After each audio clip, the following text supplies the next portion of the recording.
Hello everyone, আমি সৃঞ্জয় চলে এলাম আর একটা নতুন ভিডিও নিয়ে। এবং এই ভিডিওটাতে বন্ধুরা কথা হবে দেবদা এবং শুভশ্রীর এই জুটির ম্যাজিককে কেন্দ্র করে। আজকে শুধু দেশু 7 নিয়ে চিৎকার করে লাভ নেই। আজকের দিনে 1 বছর আগে পশ্চিমবাংলা ইতিহাস রচনা হতে দেখেছিল। আজ পর্যন্ত টলিউডের কোনো স্টারকে দেখিনি এরকম গ্যাদারিং অ্যারেঞ্জ করতে। নজরুল মঞ্চে আমি নিজে উপস্থিত ছিলাম। একটা ভয়ঙ্কর ট্রেলার লঞ্চ ইভেন্ট ছিল যেটা নজরুল মঞ্চে হয়েছিল এবং হাউসফুল ছিল, এটা নিয়ে কোনো ডাউট নেই। এত গ্র্যান্ড ভাবে একটা ট্রেলার লঞ্চ যে সম্ভব হতে পারে এটা আমার সত্যি বলছি এর আগে জানা ছিল না।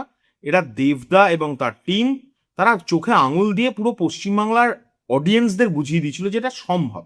এবার আজকের দিনে দেবদা সেইটাকে স্মরণ করে এবং শুভশ্রী সেইটাকে স্মরণ করে একটি পোস্ট করেছেন এবং সেই পোস্টে যে ছবিগুলো দিয়েছেন খুবই সুইট কিছু মোমেন্টসের ছবি এবং খুব ইন্টিমেট কিছু ছবি তাদের দুজনার। সেগুলো তোমরা অলরেডি দেখতে পাচ্ছ, আমি স্ক্রিনের সাইডে দিয়ে দিচ্ছি। অ্যান্ড সেগুলো তোমরা দেখেওছো, I hope so. Crore crore মানুষ দেখছে আর কমেন্ট করছে, এটা নিয়ে কোনো ডাউট নেই, করবেই। কিন্তু এই ছবিগুলো তোলা কিন্তু যেদিন দেশু 7-এর অ্যানাউন্সমেন্ট হয়েছিল সেই দিনে কিন্তু ফটোশ্যুটগুলো করা। তো যাই হোক, এগুলো এক্সট্রা ছবি ছিল, এই ছবিগুলো আমরা দেখিনি, এগুলো নতুন পোস্ট করেছি। কিন্তু পোস্টে যে লেখাটা দুজনাই লিখেছেন সেটা দারুণ। আমি লেখাটা আগে পড়ি। 1 বছর আগে বাংলা সিনেমা সাক্ষী হয়েছিল এক ইতিহাসের। আমি যেটা বললাম সেটাই বলছেন ওরা।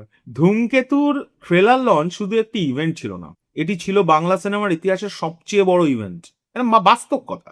এই অসাধারণ দিনটাকে সম্ভব করে তোলার জন্য আপনাদের সকলের প্রতি আন্তরিক কৃতজ্ঞতা, আর দেশুর প্রতি আপনাদের যে ভালোবাসা আজ অব্যাহত তার জন্যও অসংখ্য ধন্যবাদ। এভাবেই ভালোবাসা আর বিশ্বাস নিয়ে পাশে থাকুন।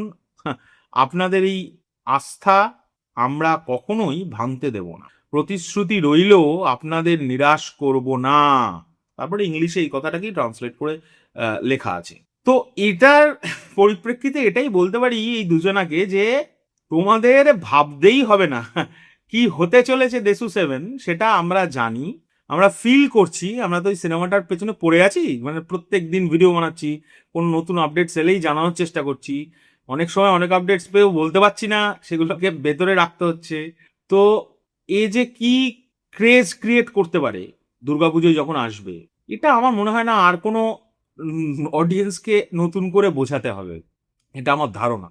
তোমাদের কি ধারণা অবশ্যই কমেন্ট করে জানাবে। আর ছবিগুলো কেমন লাগলো সেটাও কিন্তু বলবে। আমি ছবিটা পাশে সাফল করতে করতেই এই মানে লেখাটা পড়ছিলাম। তো এই হলো বিষয়।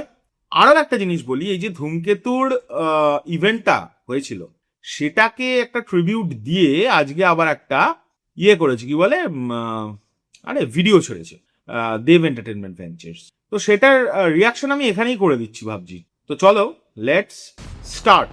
কিভাবে সব হয়েছিল সমস্ত কিছু দেখাচ্ছে, দুর্দান্ত। নজরুল মঞ্চ দেবদা ঘুরে ঘুরে দেখছেন, ইভেন্টের আগে এগুলো সব ঘটেছিল, সব মানুষজন, বৃষ্টি পড়ছিল তার আগের দিন রাত্রে, আমার পুরোটা মনে আছে, একদম পরিষ্কার মনে আছে। এই ফুটেজগুলো আমি আগেও দেখেছি, এখানে আমরা ছিলাম দাঁড়িয়ে।